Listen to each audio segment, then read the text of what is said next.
শুভেচ্ছা। মাছরাঙার সাপ্তাহিক আলোচনা অনুষ্ঠান প্রাসঙ্গিকে আপনাদের স্বাগতম। সঙ্গে আছে আমি নুরুন নাহার বিলি। আমাদের দৈনন্দিন জীবনে সামাজিক ও রাজনৈতিক বাস্তবতায় যা কিছুই প্রাসঙ্গিক তা নিয়ে আমরা আলোচনা করি আমাদের এই অনুষ্ঠানে। প্রাসঙ্গিকে আজ আমাদের সাথে অতিথি হিসেবে আছেন প্রধান উপদেষ্টার বিশেষ সহকারী মনির হায়দার। কেমন আছেন আপনি? ভালো। আপনি তো দীর্ঘদিন সাংবাদিকতা করেছেন এবং আমরা দেখলাম যে অন্তর্বর্তী সরকারের আসলে সংস্কারের লক্ষ্যে অনেকগুলো কমিশন গঠন হয়েছিল। পরে দেখলাম যে ঐকমত্য কমিশন, যেখানে রাজনৈতিক দলগুলোর সাথে আলোচনার সময় আপনাকে একটা বিশেষ ভূমিকা আমরা দেখেছি, মডারেটর ভূমিকায় ছিলেন। তো সে আলোচনা প্রসঙ্গে আসবো, তারপরে বলতে চাই যে কমিশনের কাজ তো শেষ, এখন আসলে আপনারা কি করছেন? এখন আমরা যেটা করছি সেটা হলো আমাদের যে জুলাই গণ অভ্যুত্থান 2024 সালের 5ই আগস্ট সংঘটিত হয়েছে, কিন্তু আমরা এটার নাম দিয়েছি জুলাই অভ্যুত্থান। এই জুলাই অভ্যুত্থানকে পূর্ণতা দেওয়ার তৃতীয় ধাপের কাজ চলছে এবং সেটা হচ্ছে একটা গণভোট। যে এই গণভোটের মধ্য দিয়ে জুলাই অভ্যুত্থানের আকাঙ্ক্ষার একটা বড় রকমের বাস্তবায়ন ঘটবে বলে আমরা আশা করছি, বিশ্বাস করছি। এবং একথা বলে আমরা শুরু করতে পারি যে এই গণভোট বাংলাদেশের মানুষের আকাঙ্ক্ষা অনুযায়ী হতে যাচ্ছে এবং বাংলাদেশের মানুষ এটাকে অনুমোদন করবে। কারণ বাংলাদেশের মানুষ নিশ্চয়ই এটা বোঝে যে এই গণভোট, এই এজেন্ডাগুলো যদি গণভোটে অনুমোদিত না হয়, গণভোটে যদি হাঁ জয়যুক্ত না হয়, তাহলে নিশ্চিতভাবে এই জুলাই অভ্যুত্থানের অপমৃত্যু ঘটবে। গণভোটের যে বিষয়গুলো নিয়ে কথা হচ্ছে সেগুলো তো আসলে বেশ জটিল, যেহেতু বেশিরভাগ বিষয় সংবিধানের সাথে রিলেটেড। তো সাধারণ মানুষ কি এটার সাথে আসলে সম্পৃক্ত হতে পারলো? বা দেখুন, বিষয়টা জটিল, কোনো সন্দেহ নেই, কিন্তু সাধারণ মানুষ তো এটা বোঝে যে তাদের একটা দেশ আছে, এই দেশ চালাবার জন্য একটা গঠনতন্ত্র লাগে। সেই গঠনতন্ত্রের ভিতরে কোন ভাষায় কোন বাক্যে কিভাবে লেখা আছে এটা সব মানুষ বোঝে না। আমাদের যে সংবিধান আছে এটা তো সকল মানুষের জন্য, কিন্তু সকল মানুষকে এই সংবিধান পড়ে বুঝার কথা না। তাদের এটুকু বুঝলেই চলবে যে এই সংবিধান তাকে কতটুকু অধিকার দিচ্ছে, তাকে কতটুকু ক্ষমতায়িত করছে। এই ধারণাটুকু তাকে দেওয়া গেলে বা সে বুঝতে পারলে সেটাই তাদের জন্য যথেষ্ট। এবং এই গণভোট সামনে রেখে সরকারের তরফ থেকে সেই রকম সহজ বার্তা, মানে যেই বিষয়গুলো গণভোটে যাচ্ছে জনগণের অনুমোদনের জন্য, সেই বিষয়গুলোকে সহজ ভাষায় জনগণের কাছে পৌঁছে দেওয়ার প্রস্তুতি চূড়ান্ত পর্যায়ে। এবং আগামী কাল থেকেই বলা যেতে পারে যে ব্যাপকভাবে এটা জনগণের কাছে পৌঁছে দেওয়া সহজ ভাষায়। আমি আপনার দর্শকদের দেখাতে পারি যে একটা লিফলেট দেখতে পাচ্ছেন, এটা খুব সামারাইজ করা, মানে সংক্ষিপ্ত রূপ এইটার জুলাই জাতীয় সনদ 2025। এটা সব মিলিয়ে 38 পৃষ্ঠা। 38 পৃষ্ঠা তার জনগণের পড়ারও সময় নেই, পড়ে বোঝারও সুযোগ নেই। সে কারণে খুব সংক্ষিপ্ত রূপে মূল কথাগুলো, যে কোন কোন বিষয় এই গণভোটের মাধ্যমে জনগণের সামনে হাজির করা হচ্ছে এবং তারা এগুলোর পক্ষে না বিপক্ষে, খুব সহজ জবাব। পক্ষে হলে তারা হ্যাঁ ভোট দেবেন, বিপক্ষে হলে না ভোট দেবেন। এখন পরের আলোচনার বিষয় হতে পারে তারা কিসের পক্ষে কিংবা বিপক্ষে যাবেন, সেটা নিয়ে আমরা আলোচনা করতে পারি। আপনারা আসলে এখানে কিভাবে জনগণকে বোঝাবেন? কারণ 4টা বিষয় আপনারা এনেছেন এবং 4টা বিষয়ের মধ্যে অসংখ্য অন্য অনেক বিষয় এসেছে। তো সেক্ষেত্রে আপনারা আসলে কি, সরকার আসলে কি কাজটা করছে? না, এই যে দেখুন, এখানে আমার মনে হয় আপনার আন্ডারস্ট্যান্ডিংও একটা ভুল আছে। এখানে 4টা বিষয় না, 4টা ক্যাটাগরি। হ্যাঁ, 4টা ক্যাটাগরিতে অনেকগুলো বিষয় আছে। সেটারই সার সংক্ষেপ হলো এই লিফলেটটা এরকম ছাপানো আকারে যাচ্ছে, ভিডিও আকারে যাচ্ছে, ব্যানার আকারে যাবে, তারপরে আপনার ওই বিভিন্ন রকম ফটো কার্ড আকারে যাবে, সোশ্যাল মিডিয়াতে রেডি করা হয়েছে, এগুলো যাবে। এখানে 4টা ক্যাটাগরিতে অনেকগুলা বিষয়, এটা সত্য, কিন্তু এটা অন্তত আমাদের জানা উচিত, আমরা যারা এগুলো নিয়ে কথা বলি, আপনার মতো যারা এগুলো নিয়ে প্রশ্ন করেন, যে পৃথিবীতে বড় রকমের সাংবিধানিক সংস্কারের এটাই পদ্ধতি। যে সমস্ত দেশে বড় রকমের সাংবিধানিক সংস্কার হয়েছে বা হয়, সেখানে অনেকগুলো বিষয় একসঙ্গে এনে জনগণের সামনে হ্যাঁ কিংবা না বলার জন্য বলা হয়। ধরুন একটা নতুন সংবিধান, কোনো দেশে একটা যদি নতুন সংবিধান তৈরি হয়, সেটা হতে পারে 200 পৃষ্ঠার, হতে পারে 500 পৃষ্ঠার। মানুষ তার এগুলো সব পড়ে পড়ে হ্যাঁ বা না বলবে না যে আমি অমুক পৃষ্ঠার সঙ্গে একমত, অমুক পৃষ্ঠার সঙ্গে একমত না। পুরো সংবিধানটা নির্দিষ্ট লোকেরা যারা দায়িত্বপ্রাপ্ত তারা প্রস্তুত করেন, করে পুরো বিষয়টা জনগণের সামনে নিয়ে বলেন তুমি এটা চাও না হ্যাঁ কিংবা না বলো। একই রকম এখানে যারা জুলাই জাতীয় সনদ 2025 প্রণয়ন প্রক্রিয়ায় যুক্ত ছিলেন, কারা?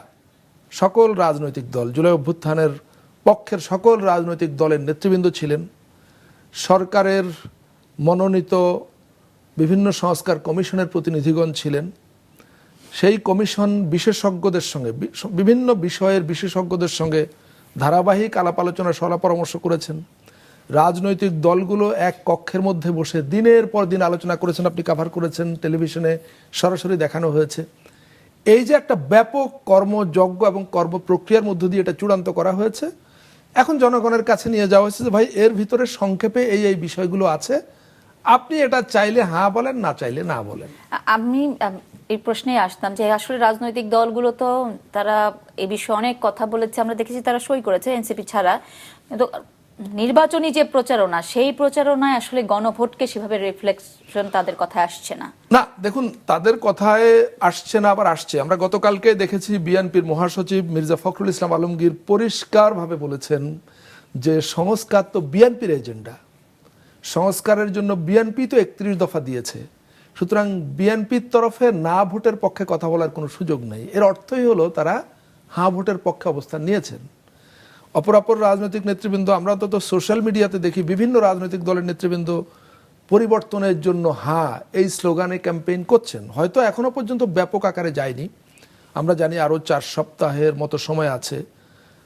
আমি ব্যক্তিগতভাবে আমার কাছে যতটুকু তথ্য প্রস্তুতি সরকারের সব মিলিয়ে আমার মনে হচ্ছে যে আগামী 3 সপ্তাহের মধ্যে এটা দেশের সকল জনগণের কাছে পরিষ্কার হয়ে যাবে।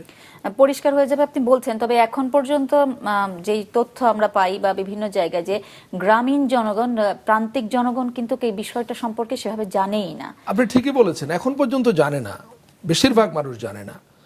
জানানোর প্রস্তুতি নেওয়া হয়েছে, বলা যায় যে আগামীকাল থেকে সেই কাজ শুরু হবে। কিভাবে শুরু হবে এই সুযোগে একটু জানিয়ে রাখি যে আমরা যারা এগুলো নিয়ে কাজ করছি, মাননীয় প্রধান উপদেষ্টার সরাসরি তত্ত্বাবধানে তার বিশেষ সহকারী প্রখ্যাত রাষ্ট্রবিজ্ঞানী প্রফেসর আলী রিয়াজ, যিনি এই কাজের মূল কোঅর্ডিনেটর, এবং আমি একজন কোঅর্ডিনেটর হিসেবে তার সঙ্গে আমরা এগুলো নিয়ে বিস্তারিত পরিকল্পনা অনুযায়ী অগ্রসর হচ্ছে। আগামীকাল রোববার 11ই জানুয়ারি 2026 বরিশাল শহরে একটি বড় কনভেনশন হচ্ছে। বরিশাল বিভাগের সকল জেলা এবং উপজেলার সমস্ত সরকারি কর্মকর্তা এবং মাঠ পর্যায়ের যারা প্রতিনিধি আছেন তারা সেখানে উপস্থিত হবেন, এবং তাদেরকে আমরা এই বিষয়ের উপরে ধারণা দেব। তারা আমাদের কাছ থেকে গণভোটের বিষয়বস্তু সম্পর্কে একটা পরিষ্কার ধারণা নিয়ে সেগুলো নিয়ে তারা তৃণমূলে চলে যাবেন এবং তাদের যে নেটওয়ার্ক আছে সেই নেটওয়ার্কের মাধ্যমে সাধারণ জনগণকে জানাবেন। এটা হচ্ছে আগামীকাল বিকেলে। আগামীকাল সকালে বরিশাল শহরে আরেকটা বড় সম্মেলন আছে, যেখানে প্রায় 3000 ইমাম উপস্থিত হবেন, এবং তাদের সামনে আমরা একই বিষয় পরিষ্কার করব, তাদের কোনো প্রশ্ন থাকলে তাদের জানাবো। তারাও তো তৃণমূল থেকে আসবেন, সুতরাং তৃণমূলের জনগণের যে সমস্ত প্রশ্ন আছে সে প্রশ্নগুলো তাদের মাধ্যমে আমরা জানতে পারবো, এবং আমরা সেগুলোর জবাব দেবো। আমাদের কাছে যে সমস্ত তথ্য আছে, আইডিয়াজ আছে, তারা সেগুলো আমাদের কাছ থেকে পরিষ্কার হয়ে মসজিদে গিয়ে জুমার নামাজের খুতবার আগে কিংবা পরে তারা মুসল্লিদেরকে জানাবেন, কারণ এটা রাষ্ট্রের একটা কর্মসূচি, সুতরাং তারা রাষ্ট্রের তরফে এগুলো বলবেন। এবং এর মধ্য দিয়ে তারপরে আপনার কৃষি বিভাগের প্রত্যেক ইউনিয়নে তাদের এক বা একাধিক কর্মী আছে, স্বাস্থ্য এবং পরিবার পরিকল্পনা বিভাগে তাদেরও ইউনিয়ন পর্যায়ে কর্মী আছে, এবং আরও আপনার সমাজ কল্যাণ মন্ত্রণালয়ের আছে, নারী ও শিশু বিষয়ক মন্ত্রণালয়ের আছে। এই সমস্ত মেকানিজম ব্যবহার করে আগামী 3 সপ্তাহের মধ্যে প্রত্যেক গ্রামের সকল মানুষের কাছে এই বার্তাটা পৌঁছে দেওয়ার প্রস্তুতি নেওয়া হয়েছে। আর যাদের কাছে আপনারা, যাদের মাধ্যমে পৌঁছাবেন, তাদের কাছে কি আপনারা জুলাই চার্টারটা মূলটা পৌঁছে দিয়েছেন, নাকি শুধু আপনারা যেটি প্রস্তুত করেছেন সেটির উপরে? না, জুলাই চার্টারও আমরা কালকে তাদের হাতে দিয়ে দেব, এবং এই লিফলেট, যেটা লক্ষ লক্ষ লিফলেট তৈরি করা হচ্ছে, যাতে অন্তত প্রত্যেক ঘরে ঘরে একটা করে লিফলেট পৌঁছে যায়। একটা ঘরে একটা লিফলেট গেলে সেখানে যদি 5জন 7জন থাকে, তার প্রত্যেকে একটা লিফলেট থেকে পড়ে, খুব সহজ ভাষায় লেখা হয়েছে, আপনাকে আমি দিয়ে যাব। আমার বিশ্বাস এটা বুঝতে খুব বেশি কষ্ট হবে না। একটা ফ্যামিলিতে একজন মানুষ যদি পড়ে বুঝতে পারেন, এখন আর এমন ফ্যামিলি পাওয়া যাবে না যে ওই ফ্যামিলিতে কেউ বোঝে না। আমি বিশ্বাস করি, মানে বাংলাদেশ তো সেখানে নাই, কেউ না কেউ এটা বুঝতে পারবেন, পড়ে তিনি বাকিদেরকে ব্যাখ্যা করবেন বা প্রত্যেকেই পড়ার চেষ্টা করবেন। যতদূর সম্ভব আমাদের তরফ থেকে করার সেটা করা হচ্ছে। এবং একই সঙ্গে এনজিওস মানে বেসরকারি উন্নয়ন সংগঠন যেগুলো আছে, গত পরশুদিন আমরা প্রায় 700 এনজিওর শীর্ষ কর্মকর্তাদের নিয়ে ঢাকায় বসেছিলাম। আমরা জানি যে এনজিওদের হিউজ নেটওয়ার্ক আছে সারা দেশে। তো এই এনজিওর কর্তা ব্যক্তিরা তারা আমাদের সঙ্গে দীর্ঘ সময় বসে আলাপ আলোচনা করে নিজেরা একটা পরিষ্কার ধারণা নিয়ে ফিরে গেছেন এবং তারা বলেছেন যে তাদের নেটওয়ার্কে যতদূর কানেক্ট করা সম্ভব তারা এই তথ্যগুলো ছড়িয়ে দেবেন। আমরা যখন দেখেছি আসলে আপনারা আলোচনা করছিলেন এই বিষয়গুলোর উপরে কিন্তু দ্বিমত ছিল, যেখানে নোট অফ ডিসেন্ট এসেছিল কিছু বিষয়ে। তো হা ভোট পাশ হলে সেই সব বিষয়গুলোর মীমাংসা কি সংসদে করা সম্ভব হবে? এজন্য আপনাকে সরকার যে আদেশটা জারি করেছে সেটা পড়তে হবে। ওখানে একদম পরিষ্কার করে দেওয়া হয়েছে বিষয়ে যেগুলোর পরিণতি কি হবে। আমরা জানি যে একটা সংবিধান সংস্কার পরিষদের সেখানে বিধান আছে, সরকার যে আদেশ জারি করেছে, এবং সংবিধান সংস্কার পরিষদের যথেষ্ট স্বাধীনতা থাকবে যে এই জুলাই চার্টারের রেকমেন্ডেশন বা সুপারিশগুলো তারা কিভাবে কতটুকু বাস্তবায়ন করবে এবং এটা বাস্তবায়ন করবার ক্ষেত্রে সেই পরিষদের কর্তৃত্ব বা এখতিয়ার কোন ক্ষেত্রে কতটুকু সব পরিষ্কার করে বলে দেওয়া আছে। কিন্তু একটা জিনিস বলে নেওয়া ভালো যে এই যে জুলাই জাতীয় সনদ 2025 এমন না যে এটা আগামী নির্বাচনকে সামনে রেখে করা হয়েছে, এমন না যে আগামী 5 কিংবা 10 বছরের জন্য করা হয়েছে। এটার স্লোগানটা হচ্ছে ভবিষ্যতের পথরেখা। আপনি জানেন, আপনি এগুলো কভার করেছেন। এটা করা হয়েছে ফর নেক্সট 100 ইয়ার্স কিংবা তার চাইতেও বেশি সময়ের জন্য। আমাদের একটা গণতান্ত্রিক জবাবদিহিমূলক রাষ্ট্র ব্যবস্থা কায়েমের জন্য যতগুলো অপশন বা প্রয়োজনীয়তা রয়েছে তার সবকিছু এখানে অ্যাড্রেস করা হয়েছে। এটা কিছুটা এখন বাস্তবায়িত হবে, কিছুটা 5 বছর পর, কিছুটা 10 বছর পর। আমি ব্যক্তিগতভাবে বিশ্বাস করি যে এই জুলাই সনদের কোনো সুপারিশ নিয়ে কারোর মধ্যে কোনো হেজিটেশন থাকলে বা কোনো নেতিবাচক চিন্তা থাকলেও একদিন দেখা যাবে তারা সবাই মিলে এই জুলাই সনদ বাস্তবায়নের জন্য আন্দোলন করবে। কারণ এটা আসলে সবার স্বার্থ সংরক্ষিত হয়েছে, সবার মনের কথাগুলো এখানে সংযোজন করা হয়েছে।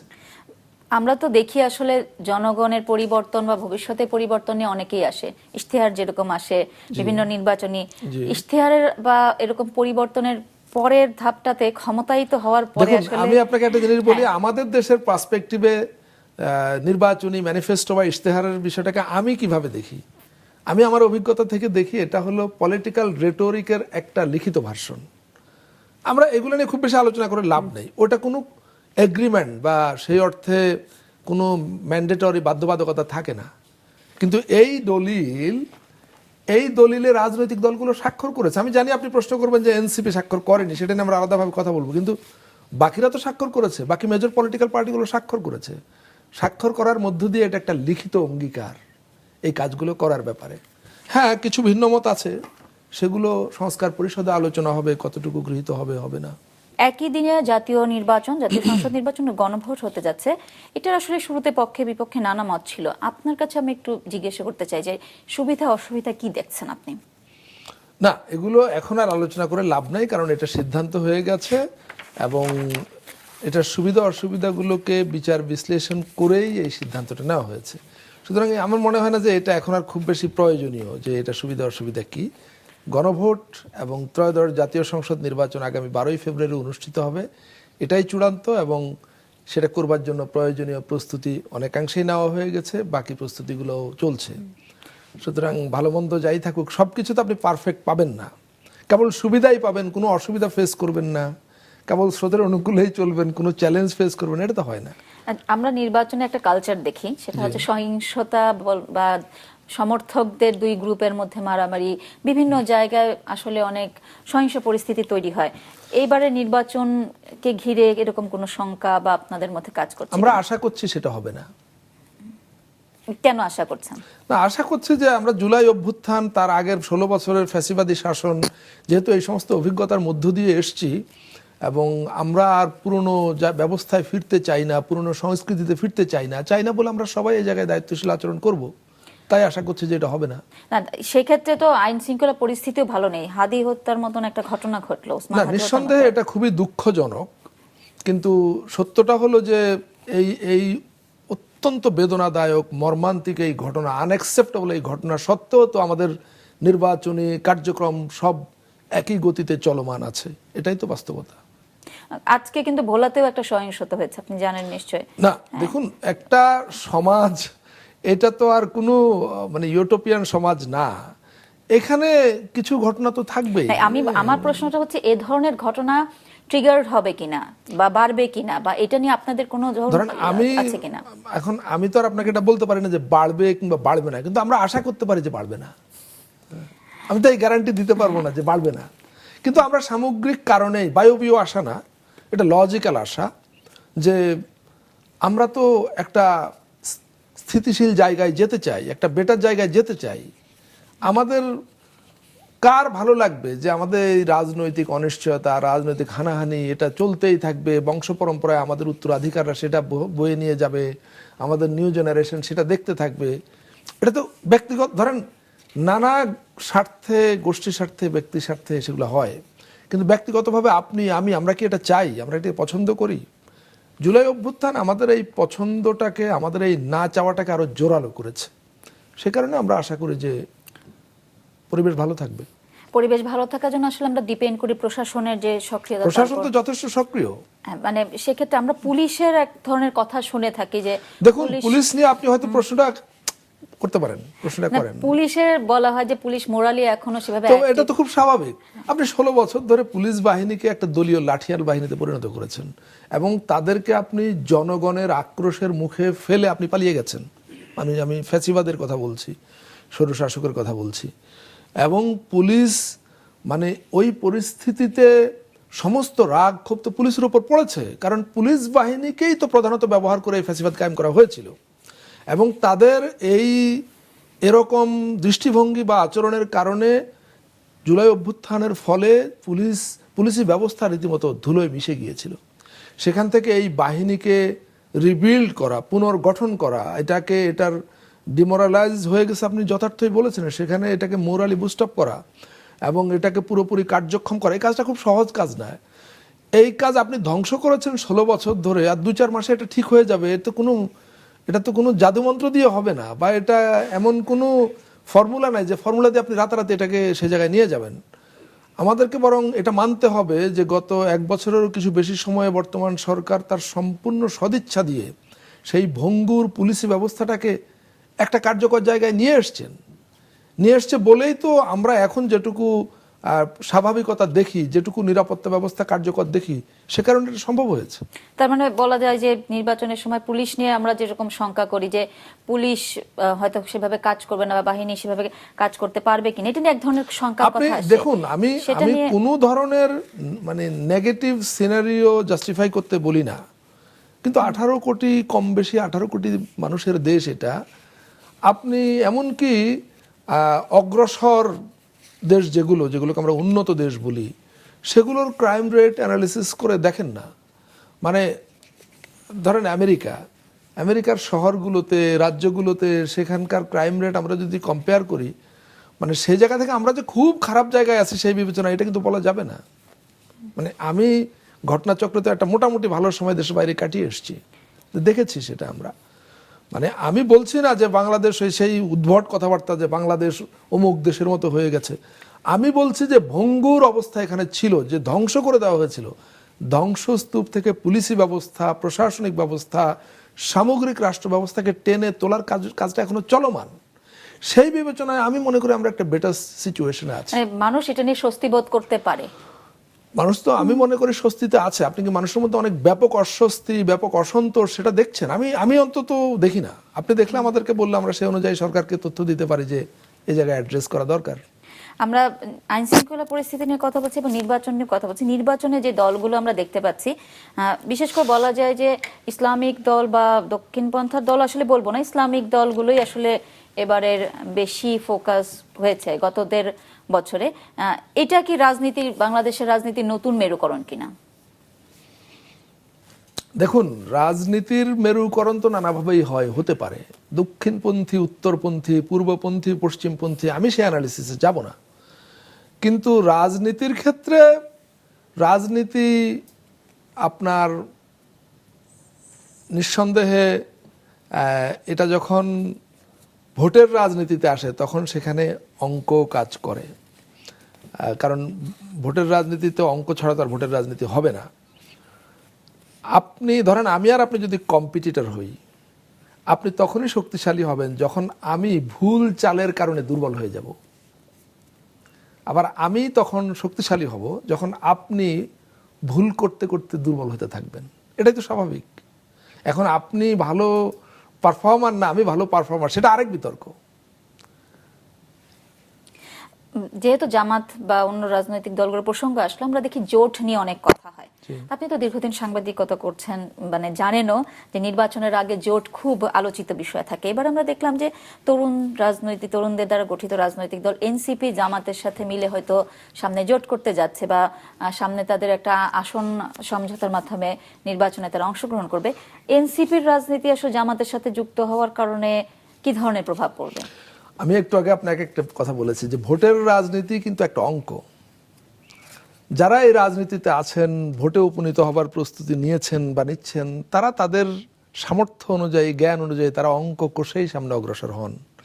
যেই দল বা যেই রাজনৈতিক শক্তি তাদের অঙ্কে যেটাকে তাদের জন্য বেটার অপশন মনে করেছে বা করছে, তারা সেটাই করবে। তাদের গবেষণা অনুযায়ী এটা ভালো মন্দ তারা বুঝবে। মানে তারপর এনসিপির কাছে তো আসলে গণ অভ্যুত্থানের না, আমি এই মুহূর্তে ধরেন ওই পলিটিক্যাল অ্যানালিসিসটা আপনাকে দিতে পারবো না, যেহেতু আমি একটা অ্যাসাইনমেন্টে গভর্নমেন্টের সঙ্গে যুক্ত আছি। কিন্তু আমি এটুকু বুঝি যে যারা রাজনীতি করে, একটা রাজনৈতিক দল পরিচালনা করে, নেতৃত্ব দেয়, তাদের অঙ্ক জ্ঞান খুব মানে মানে সব সময় সঠিক হবে তা না, কিন্তু তারা অঙ্ক কষেই পদক্ষেপ নেন। ভোটের রাজনীতি যেহেতু কথা আসছে, জাতীয় পার্টি নিয়ে তো আমরা অনেক কথা দেখেছি। যেহেতু জাতীয় পার্টি সাবেক সরকারের মানে সবসময় সহযোগী হিসেবে আমরা দেখে এসেছি, সেক্ষেত্রে তারা তো অংশগ্রহণ করছে। এটা নিয়ে আপনার মানে না, এটা নিয়ে আমার কোনো মন্তব্য দেওয়ার সুযোগ নেই। আমি হয়তো তথ্যটা নিয়ে আলোচনা করতে পারি যে কোনো দল, হ্যাঁ নিঃসন্দেহে জাতীয় পার্টি ফ্যাসিস্টের অন্যতম অংশীদারই ছিল বলতে হবে। কিন্তু সরকার নানা বিবেচনায় কিছু পদক্ষেপ নিয়েছে। সেই পদক্ষেপের মধ্য দিয়ে মূল ফ্যাসিস্ট শক্তি যারা ছিল তাদের রেজিস্ট্রেশন বাতিল হয়েছে নির্বাচন কমিশনে। কিন্তু ফ্যাসিস্টের সহযোগী হিসাবে কারো যদি রেজিস্ট্রেশন বহাল থাকে, তাহলে আপনি অন্য কোনো আইন দিয়ে তো তাকে নির্বাচন থেকে বিরত রাখতে পারবেন না। সুতরাং যে কোনো দল যদি তার রেজিস্ট্রেশন থাকে এবং আইন অনুযায়ী সে নির্বাচনে অংশগ্রহণের জন্য এলিজিবল হয়, আপনি কিভাবে বাধা দেবেন তাকে? আপনি হয়তো তার সমালোচনা করতে পারবেন, তার ব্যাপারে মানুষকে সতর্ক করতে পারবেন, সে হয়তো নানা সীমাবদ্ধতা নিয়ে খুব বেশি ফোকাস হতে পারবে না, কিন্তু আপনি তো তাকে মানে গায়ের জোরে তো বাধা দিতে পারবেন না। মানে লিগালি তো আসলে তাহলে মানে তারা অংশগ্রহণ করতেই পারে। আওয়ামী লীগের রাজনৈতিক কার্যক্রম নিষিদ্ধ আছে, তো তারপরও দেখা যায় নানানভাবে তাদের সমর্থক গোষ্ঠীরা বলার চেষ্টা করে যে এই নির্বাচন আওয়ামী লীগকে ছাড়া হলে প্রশ্নবিদ্ধ হবে। আপনি কি তাই? না, এটা তো তারা মনে করবেই, কারণ তারা তো মনে করবে, এর বাইরে অন্যথা তো তাদের হবার কথা না। কিন্তু রিয়ালিটি হলো যে আপনি কাকে রাজনৈতিক দল বলছেন। কখনো হয়তো রাজনৈতিক দল ছিল কোনো একটা শক্তি, তারপরে সে যখন গণহত্যার অভিযোগে অভিযুক্ত হয়, একটা রাজনৈতিক শক্তি হিসাবে যখন সে গণহত্যার অভিযোগে অভিযুক্ত হয় এবং গণহত্যার দায়ে তার বিচার চলমান থাকে, তখন কি আপনি তাকে স্বাভাবিক রাজনৈতিক দল হিসাবে ট্রিট করে অন্য রাজনৈতিক দলের সঙ্গে মানে একই তুলনায় ফেলতে পারবেন, একই কাতারে ফেলতে পারবেন? আমি জানি না, প্রশ্নটা আমি আপনাকে করছি। আমরা প্রশ্নটা করেছি, তার সমর্থক গোষ্ঠীরা বলার চেষ্টা করে। তারা তো বলবে, তারা তো এটা সমর্থন করে। তারা তো জুলাই অভ্যুত্থানকে একটা অপরাধ মনে করে। আপনি মনে করেন কিনা আমি জানি না। যারা জুলাই অভ্যুত্থানকে একটা অপরাধ মনে করে, তারা গণহত্যাকারী দলকে রাজনৈতিক দল মনে করবে, এটা খুবই স্বাভাবিক। এবং এই যে এরকম একটা ভয়াবহ বিভীষিকাময় গণহত্যা তারা চালিয়েছে, হেলিকপ্টার গানশিপ থেকে গুলি করা থেকে শুরু করে হেন কোনো কিছু নাই যে তারা মানুষের দেহ পুড়িয়ে দেওয়া, এত সব মানবতা বিরোধী অপরাধ করার পরেও সেই রাজনৈতিক শক্তি, আমি দল বলবো না, সেই রাজনৈতিক শক্তির তরফ থেকে আজ পর্যন্ত কাউকে আপনি কোনো অনুশোচনা প্রকাশ করতে দেখেছেন? তা আপনি কাকে রাজনৈতিক দল হিসাবে স্পেস দেওয়ার কথা বলছেন? আপনি কিংবা আমি যদি কোনো একটা অপরাধ করি, দুটো ঘটনা ঘটবে। এক হলো সে অপরাধের বিচার হবে, এবং পাশাপাশি সে অপরাধের জন্য আমি অনুশোচনা প্রকাশ করে জনগণের কাছে ক্ষমা চাওয়ার ব্যাপার থাকবে। বিচার যেহেতু রাষ্ট্রের হাতে, রাষ্ট্র বিচার প্রক্রিয়া এগিয়ে নিচ্ছে, কিন্তু এর পাশাপাশি যে অন্য গুরুত্বপূর্ণ কাজটা, যা আমরা এই অন্যায় অপকর্ম, এক ভয়ঙ্কর মানবতা বিরোধী অপরাধ সংঘটিত হয়েছে, আমরা যে শক্তির সমর্থক, আমরা অনুশোচনা বোধ করছি এবং সেই জায়গা থেকে আমরা ক্ষমা চাইছি। আপনি কি কাউকে দেখেছেন গত 1 বছর 4 মাসে যে এরকম কোনো দিক থেকে এই বক্তব্য এসছে? আমি দেখিনি অন্তত। তারা কি কোনোভাবে নির্বাচনে আসলে সমস্যা তৈরির চেষ্টা করবে কিনা? খুব স্বাভাবিক, সমস্যার চেষ্টা করবে, তারা তৈরির চেষ্টা করবে, কারণ হলো তাদের হাতে অঢেল টাকা আছে। আমরা জানি যে গত 16 বছরে ওই যে ডক্টর দেবপ্রিয় ভট্টাচার্যের নেতৃত্বে যে শ্বেতপত্র প্রণয়ন কমিটি হয়েছিল, সেখানে বলা হয়েছিল $18 বিলিয়ন তারা পাচার করেছে শুধু। তার মানে লুটপাট করেছে এর কয়েক গুণ, মানে সেটা হতে পারে $100 বিলিয়ন বা কম, মানে যাই হোক আমি জানি না কত। যা লুটপাট করেছে পুরোটা তো পাচার করেনি, পাচার করেছে একটা অংশ বিশেষ। আমরা যদি শুধু ওইটাও ধরে রাখি, $18 বিলিয়ন যারা পাচার করেছে, সেখান থেকে $1 বিলিয়ন খরচ করা তাদের জন্য কোনো ব্যাপার না। তো টাকা দিয়ে তো অনেক রকম পরিস্থিতি তৈরি করা যায়, সুতরাং তারা এটা চেষ্টা করবে। আমরা সোশ্যাল মিডিয়াতে সেটার একটা প্রকাশ দেখি যে তারা টাকার বিনিময়ে এক ধরনের প্রপাগান্ডা এখানে চালু রেখেছে এবং সেই প্রপাগান্ডাকে তারা দিন দিন জোরদার করছে, এটা সত্য। কিন্তু আবার ভালো দিক হলো যে সাধারণ মানুষ এটা বুঝতে পারে। আমি অনেকের সঙ্গে কথা বলে এগুলো টের পাওয়া যায়, আপনিও টের পাবেন, যে মানুষ এটা বুঝতে পারে যে কোনটা আসলে প্রপাগান্ডা, কোনটা সত্য। যেমন এই যে জুলাই জাতীয় সনদ এবং এই গণভোটের বিষয়বস্তু নিয়ে, এগুলো নিশ্চয়ই আপনার নজরে নলেজে এসছে। বলা হচ্ছে যে এই গণভোট হলো আমরা পাকিস্তানের পক্ষে না বাংলাদেশের পক্ষে, এই গণভোট হলো 71 সাল থাকবে কি থাকবে না, এই গণভোট হলো 26শে মার্চ থাকবে কি থাকবে না, 16ই ডিসেম্বর থাকবে থাকবে না। এগুলো যে ডাহা মিথ্যা কথা, এটা বেশিরভাগ মানুষ বোঝে। বেশিরভাগ মানুষ বোঝে যে এটার সঙ্গে কোনো সম্পর্ক নাই। 71 সাল মহান মুক্তিযুদ্ধ হলো আমাদের জন্ম, আর 2024 সালের জুলাই গণ অভ্যুত্থান হলো আমাদের ঘুরে দাঁড়াবার, আমাদের নিজেদেরকে নতুন করে আবিষ্কার করে আমাদের 71-এর যে আকাঙ্ক্ষা, যে স্বপ্ন, সেটাকে বাস্তবায়ন করবার জন্য নতুন পদক্ষেপ নেবার যে অভ্যুত্থান।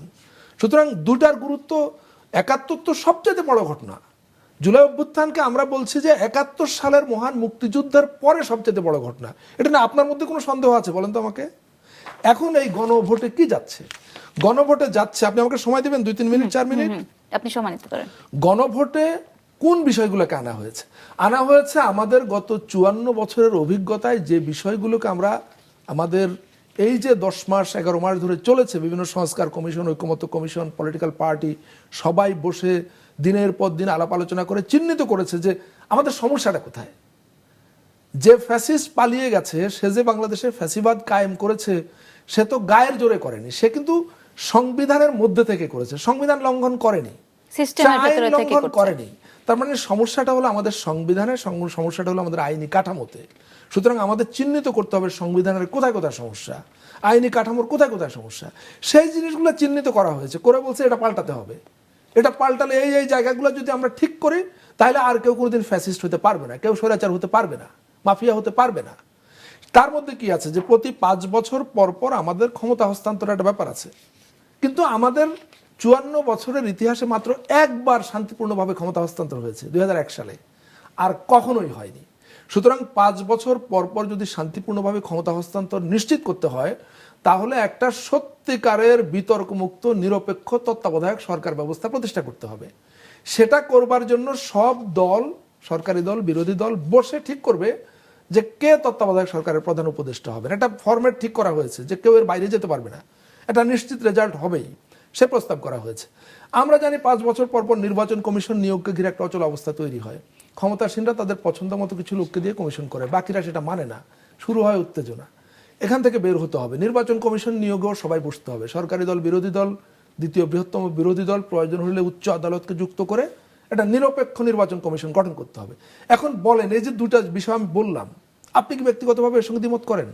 বাংলাদেশে আপনি কাউকে খুঁজে পাবেন যে এর সঙ্গে দ্বিমত করবে? এর সঙ্গে দ্বিমত করি না, তবে আমাদের কালচারাল ওই জায়গাটা ওই যে দেখা যায় সরকারি বিরোধী দল সবসময় মুখোমুখি অবস্থানে থাকে। এই জন্যই একটা পদ্ধতি এখানে দেওয়া হয়েছে, যেটা জনগণকে বললে এত সহজে বুঝবে না, অনেক সময় লাগবে। একটা পদ্ধতি দেওয়া হয়েছে যে এই পদ্ধতিতে করলে পারে নিশ্চিতভাবে সমাধান হয়ে যাবে। যারা গবেষণা করেছেন, গবেষণা করে এটা বের করেছেন। আমরা জানি প্রশাসনের দলীয়করণ কি ভয়াবহ এক ব্যাধি। প্রস্তাব করা হয়েছে সরকারি কর্ম কমিশন, যারা ক্লাস 1 অফিসারদের নিয়োগ এবং পদোন্নতি দেন, সেই কর্ম কমিশনকে নিরপেক্ষ করতে হবে। কিভাবে করবে সেটা একটা ব্যবস্থা দেওয়া হয়েছে এখানে। তারপরে বলা হয়েছে যে সংবিধান সংশোধন, আমরা জানি যারা ক্ষমতায় থাকে যদি তাদের 2/3 থাকে নিজেদের মতো উলটপালট করে ফেলে। বাংলাদেশে অন্তত 3বার এই ঘটনা ঘটেছিল, যেটার মধ্য দিয়ে বাংলাদেশ ভয়াবহ রাজনৈতিক সংকটে পড়েছে। সুতরাং বলা হয়েছে সংবিধান সংশোধন এভাবে আর করা যাবে না। সরকারি দল একা করতে পারবে না, অন্যদেরকেও সঙ্গে নিতে হবে, নিয়ে করতে হবে, তাহলে অচল অবস্থা হবে না। তারপরে পার্লামেন্ট কার্যকর হয় না, আমরা 54 বছরে কোনো কার্যকর পার্লামেন্ট কখনোই দেখি নাই। বলা হয়েছে পার্লামেন্টের স্পিকার সরকারি দলের হবেন, বিরোধী দল থেকে ডেপুটি স্পিকার হবে। সংসদীয় স্থায়ী কমিটিগুলো সেগুলোর কমিটির সভাপতি হবেন বিরোধী দল থেকে। যদি এগুলো করা হয় তাহলে পার্লামেন্ট কার্যকর হবে, এই প্রস্তাব এখানে আছে। আপনি কি চান না? আমি কি চাই না এটা? তারপরে বলা হয়েছে যে একজন ব্যক্তি, আমরা জানি ফ্যাসিস্ট সরকারের প্রধানমন্ত্রী এই দফায় 16 বছর, আগে 5 বছর, 21 বছর প্রধানমন্ত্রী ছিলেন। যদি জনগণ তাকে বিতাড়িত না করত তাহলে সে আমৃত্যু হয়তো প্রধানমন্ত্রী থাকতো। এটা হতে পারে, এটা স্বাভাবিক। প্রস্তাব করা হয়েছে একজন ব্যক্তি যতবারে নির্বাচিত হবেন 10 বছরের বেশি প্রধানমন্ত্রীর চেয়ারে তিনি থাকতে পারবেন না, এরকম। তারপরে বলা হয়েছে যে দেশের বিচার ব্যবস্থা স্বাধীন হবে, সরকার কিংবা ক্ষমতাসীন দলের ইচ্ছায় বিচার বিভাগ চলবে না। বিচার বিভাগ মানুষের স্বার্থ রক্ষা করবে, সাধারণ মানুষ সেখানে গিয়ে যাতে প্রতিকার পায় সেই ব্যবস্থা করার জন্য এখানে বলা হয়েছে। সুনির্দিষ্ট প্রস্তাব আছে। আরেকটা বড় বিষয় হলো যে আমরা জানি যে আমাদের গত 54 বছরে এরকম বহু ঘটনা আছে। 16 বছরে সবচাইতে বেশি অ্যাবিউজ হয়েছে যে রাষ্ট্রপতির একটা বিশেষ ক্ষমতা ব্যবহার করে কুখ্যাত খুনিকে ছেড়ে দেওয়া হয়, মাফ করে দেওয়া হয়। বলা হয়েছে না, এটা আর করা যাবে না। রাষ্ট্রপতি কাউকে ক্ষমা করবেন মানে সরকারের ইচ্ছায় করে, আসলে রাষ্ট্রপতি তো আর পারে না। সরকার বলে যে অমুককে ক্ষমা করে দাও, রাষ্ট্রপতি ক্ষমা করে দেয়। বলা হয়েছে এটা আর করা যাবে না। এটা করতে হলে যে ক্ষতিগ্রস্ত পরিবার তার সম্মতি লাগবে, অনুমতি লাগবে। সে যদি বলে ক্ষমা করে দাও তাহলে করা যাবে। এই যে সুপারিশগুলো আছে, এই যে সংস্কার প্রস্তাব, এগুলো গণভোটে যাচ্ছে। আচ্ছা আমাকে বলেন তো, বাংলাদেশের কোন মানুষটা বলবে যে এর মধ্যে এটা খারাপ, ওইটা খারাপ, এটা করা যাবে না, ওটা করা যাবে না? আসলে এই জিনিসগুলা হচ্ছে গণভোটে আছে, কিন্তু প্রপাগান্ডাকারী যারা পলাতক ফ্যাসিস্ট, টাকার বিনিময়ে তারা এই প্রপাগান্ডা ছড়াচ্ছে, সেখানে তারা নানা মিথ্যা কথা নিয়ে আসছে। এরা মিথ্যা কথা বলছে, সরকার নাকি বিরোধী দলের হাতে তুলে দেওয়া হচ্ছে, সব কিছু নাকি বিরোধী দল চালাবে। এটা যারা করেছে এরা কি পাগল নাকি যে সব কিছু বিরোধী দলের হাতে দিয়ে দেবে? আসলে জনগণকে ক্ষমতায়িত করা, সাধারণ মানুষকে ক্ষমতায়িত করার জন্য, তাদের অধিকার বাড়ানোর জন্য যা যা করার এই গণভোটে সে বিষয়গুলো নিয়ে আসা হয়েছে, এবং আগামী 3 সপ্তাহের মধ্যে দেশের জনগণ সেটা খুব ভালোভাবে জেনে যাবে। রাজনীতিতে আমরা দেখছি আসলে বিএনপি চেয়ারম্যান, গতকাল তিনি চেয়ারম্যান হয়েছেন, তারেক রহমান দেশে ফেরত এসেছেন, এবং তার আসার পরে আমরা দেখেছি তার সমর্থকরা বা সাধারণ মানুষও আসলে তাকে নিয়ে বেশ উল্লসিত। আপনি তার এই ফিরে আসাটা বা রাজনীতিতে কোনো পরিবর্তন দেখতে পাচ্ছেন কিনা? না, এটা তো খুব স্বাভাবিক, মানে তার ফিরে আসাটাই তো স্বাভাবিক। দেশে তিনি একটা বিশেষ পরিস্থিতিতে একটা দীর্ঘ সময় তিনি দেশান্তরে ছিলেন, এবং বিএনপির মতো একটা পার্টি, যেই পার্টি শহীদ প্রেসিডেন্ট জিয়াউর রহমানের হাতে গড়া পার্টি, বাংলাদেশে বহুদলীয় গণতন্ত্র পুনঃপ্রবর্তনের ক্ষেত্রে যেই পার্টি নেতৃত্ব দিয়েছে, এবং বাংলাদেশে বহু ভালো কিছু অর্জনের নেতৃত্বে এই পার্টি ছিল। এই পার্টির দীর্ঘকালের চেয়ারপারসন সর্বজন শ্রদ্ধেয় বেগম খালেদা জিয়া, তিনি ফ্যাসিস্ট সরকারের রোষানলে পড়ে দীর্ঘদিন কারাবাসে ছিলেন। তারপরে কারাবাসে থাকা অবস্থায় তিনি সুচিকিৎসার অভাবে গুরুতর অসুস্থ হয়ে পড়েন, এবং মৃত্যুর আগ পর্যন্ত তিনি সাফার করেছেন সেই তার উপরে যে নিপীড়ন হয়েছে সেই নিপীড়নের কারণে। বিএনপির মতো একটা দলের প্রধান নেতা যিনি, তিনি দেশের বাইরে বসে তো আসলে প্রথমত দল পরিচালনা সঠিকভাবে করা এটা খুব দুরূহ কাজ। তদুপরি এক জাতির এক ঐতিহাসিক রাজনৈতিক আমি বলবো বাক বদলের সময়, যেখানে একটা ফাউন্ডেশনাল ইলেকশনের জন্য আমরা প্রস্তুতি নিচ্ছি, সেই সময় তার দেশে ফিরে আসাটা খুবই আমি মনে করি তাৎপর্যপূর্ণ, এবং এটা অপরিহার্য ছিল, এবং তিনি যথাসময়ে এসছেন। এবং তার আসার মধ্য দিয়ে নিঃসন্দেহে রাজনৈতিক পরিবেশে একটা নতুন মাত্রা যোগ হয়েছে, এবং তার দলের জন্য এটা খুবই একটা আমি বলবো যে বড় রকমের ইতিবাচক ঘটনা, যে তিনি সশরীরে উপস্থিত থেকে দলের বিভিন্ন পর্যায়ের নেতাদের সঙ্গে, কর্মীদের সঙ্গে, সমর্থকদের সঙ্গে তিনি কথা বলতে পাচ্ছেন, এবং তাদের বিভিন্ন রকম চিন্তা ভাবনা তার কাছে সরাসরি তারা বলবার সুযোগ পাচ্ছেন। এবং এই জিনিসটা আমাদের সামনে যে আমরা যে নির্বাচনটাকে ফাউন্ডেশনাল নির্বাচন বলছি, সেই নির্বাচনটাকে অর্থপূর্ণভাবে হওয়ার জন্য এটা বড় রকমের একটা সহায়ক ভূমিকা রাখবে বলে আমি বিশ্বাস করি। উনি আজকে সাংবাদিকদের সাথে বসেছিলেন, সেখানে আসলে সামনের দিনে গণমাধ্যমের স্বাধীনতা নিয়ে অনেক আলাপ হচ্ছে। আপনি যেহেতু দীর্ঘদিন সাংবাদিকতা করেছেন, সামনের দিনের গণমাধ্যমের স্বাধীনতা আসলে কতখানি ফিরে আসবে বা স্বাধীনভাবে গণমাধ্যম কাজ করতে পারবে কিনা, কি মনে করেন? দেখুন, এটা কিন্তু জনাব তারেক রহমান কিংবা তার দল বিএনপি কিংবা ভবিষ্যতের সরকারের উপর খুব বেশি নির্ভর করে না। গণমাধ্যম স্বাধীনভাবে কতটুকু কাজ করতে পারবে তার ডিগনিটি নিয়ে, তার পেশাদারিত্ব নিয়ে, এটা ধরেন আমি বলবো যে 99% নির্ভর করে আমরা যারা সাংবাদিক আমাদের উপরে। সংবাদপত্রের মালিক, মিডিয়ার মালিক, মিডিয়ার কর্তা ব্যক্তি যারা, তাদের উপরে নির্ভর করে। আমরা বিগত ফ্যাসিস্ট শাসনের যুগে আমরা সংবাদ মাধ্যমকে নিয়ন্ত্রিত হতে বা নিপীড়িত হতে দেখেছি। ফ্যাসিস্ট কখনোই এই কাজটা করতে পারতো না যদি সংবাদ মাধ্যম বা মিডিয়া তারা নিজেরা নিজেদের স্বাধীনতা এবং ডিগনিটি ধরে রাখতে চাইতো। ফ্যাসিস্ট বা যে কোনো রাজনৈতিক দল বা সরকার তো চাইবেই গণমাধ্যম তার পক্ষে কাজ করুক, কিন্তু আমি আমার স্বাতন্ত্র্য রক্ষার জন্য কতটুকু ভূমিকা নিয়েছি পেশাদারিত্ব এবং সাহসিকতা নিয়ে, সেটা হলো মূল বিবেচনার বিষয়। আমি জনাব তারেক রহমানের মধ্যে যথেষ্ট ইতিবাচক তার অবস্থান বা দৃষ্টিভঙ্গি লক্ষ্য করছি। তিনি বিলেতের মতো একটা দেশে, যেটা মুক্ত গণতন্ত্রের দেশ, যেখানে সংবাদ মাধ্যমের অপার স্বাধীনতা আছে, তিনি নিজে প্রায় 17 বছর সেখানে সশরীরে থেকে সেই অগ্রসর দুনিয়ার গণমাধ্যম দেখে এসছেন। সেখানে গণমাধ্যমের স্বাধীনতার পরিধি তিনি দেখে এসছেন, পেশাদারিত্ব তিনি দেখে এসছেন। আমি বিশ্বাস করি এটা তিনি যদি তার দেশে কোনো সুযোগ পান, তিনি সেটা কাজে লাগাবেন। এক্ষেত্রে আমি আবারও স্মরণ করিয়ে দেব যে আমাদের যারা সহকর্মী, গণমাধ্যমের যারা মানুষ, মূল দায়টা, মূল ভূমিকাটা তাদেরকে নিতে হবে যে গণমাধ্যম কতটা স্বাধীন, নিরপেক্ষ এবং পেশাদার থাকবে। এই জায়গাতে আমি একটু কথা বলতে চাই। গণমাধ্যম সংস্কার কমিশন গঠন হয়েছিল এবং নারী বিষয়ক সংস্কার কমিশনও কিন্তু গঠন হয়েছিল, যেগুলো ঐকমত্য কমিশনের সবগুলোর ইয়েতে কিছু কিছু ভাবে এসেছিল, যদি গণমাধ্যমের ওরকম বিষয় আসেনি। তো এগুলো কি আসলে সংস্কার কমিশনের যে সুপারিশ ছিল সেগুলো কি বাস্তবায়ন করা গেল? আপনি বোধহয় একটা জায়গায় একটু মিস করে যাচ্ছেন, যে জাতীয় ঐকমত্য কমিশন গঠন হয়েছিল 6টা কমিশনের রিপোর্ট এবং প্রতিনিধিদের নিয়ে। এর কারণ হলো যে বাকি কমিশনগুলো এগুলো গঠিত হয়েছিল জাতীয় ঐকমত্য কমিশন গঠনের পরে, ফলে তাদের রিপোর্টগুলো অনেক পরে এসছে, যেটা আর কোনোভাবেই রাজনৈতিক দলগুলোর সঙ্গে ঐকমত্য কমিশনের যে আলোচনা সেখানে অন্তর্ভুক্ত করার সুযোগ ছিল না। কিন্তু সরকার, আমি যেহেতু সরকারের অংশ যেভাবেই হোক, সরকার ওই কমিশনগুলোর রিপোর্টকেও খুবই গুরুত্বের সঙ্গে নিয়েছে এবং সেগুলোর অনেক কিছু এরই মধ্যে বাস্তবায়িত হয়েছে, বাকিগুলো বাস্তবায়নের জন্য প্রয়োজনীয় প্রক্রিয়া চলমান আছে।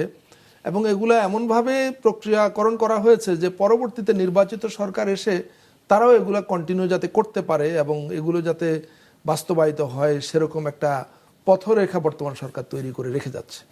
রাষ্ট্রের কাঠামোগত পরিবর্তনে রাজনৈতিক দায়বদ্ধতা প্রয়োজন, এটা আসলে অনেক ক্ষেত্রে আমরা দেখি বলে থাকে বিশেষজ্ঞরা, যারা রাষ্ট্র নিয়ে চিন্তা করে তারা অনেক বেশি বলে। এই রাজনৈতিক দায়বদ্ধতা কি আমরা সামনের দিনে দেখতে পাবো? দেখুন, সামনের দিনে আমরা কি দেখতে পাবো কি পাবো না সেটা হয়তো একদম পরিষ্কার করে বলা যাবে না, কিন্তু কিছু ইঙ্গিত তো থাকে। ইঙ্গিতটা কোথায়? দেখুন, রাজনৈতিক দলগুলোর ভালো মন্দ অনেক সমালোচনার জায়গা আছে, যেহেতু আমরা রাজনৈতিক ক্ষেত্রে খুব বেশি অগ্রসর গত 54 বছরে হতে পারেনি, এই কারণে সমালোচনাটা বেশি। কিন্তু জুলাই অভ্যুত্থান কিন্তু আমাদের একটা মৌলিক পরিবর্তন ঘটিয়ে দিয়েছে। সেই পরিবর্তনটা কি? জুলাই অভ্যুত্থানের আগে আমরা কোনোদিন কল্পনা করতে পারতাম যে দেশের সকল রাজনৈতিক দল একটা রুমের মধ্যে বসে সকাল থেকে রাত পর্যন্ত দিনের পর দিন আলোচনা করবে, কিন্তু সেখানে কোনো উত্তেজনা থাকবে না, গালিগালাজ থাকবে না, চেয়ার ছোঁড়াছুঁড়ি থাকবে না? আগে তো কোনোদিন কল্পনা করিনি। কিন্তু জুলাই অভ্যুত্থান তো আমাদের এই পরিবর্তনের মধ্যে দিয়ে যেতে বাধ্য করেছে। যে আপনি নিজে দেখেছেন, গণমাধ্যমে সরাসরি দেখানো হয়েছে টেলিভিশনে, যে দিনের পর দিন সকল প্রতিদ্বন্দ্বী রাজনৈতিক দলের প্রতিনিধিরা সেখানে বসে অত্যন্ত শান্ত শিষ্টভাবে গঠনমূলক আলোচনা করছেন, একমত হচ্ছেন, দ্বিমত হচ্ছেন, ভিন্নমত হচ্ছেন, আবার একমত হচ্ছেন।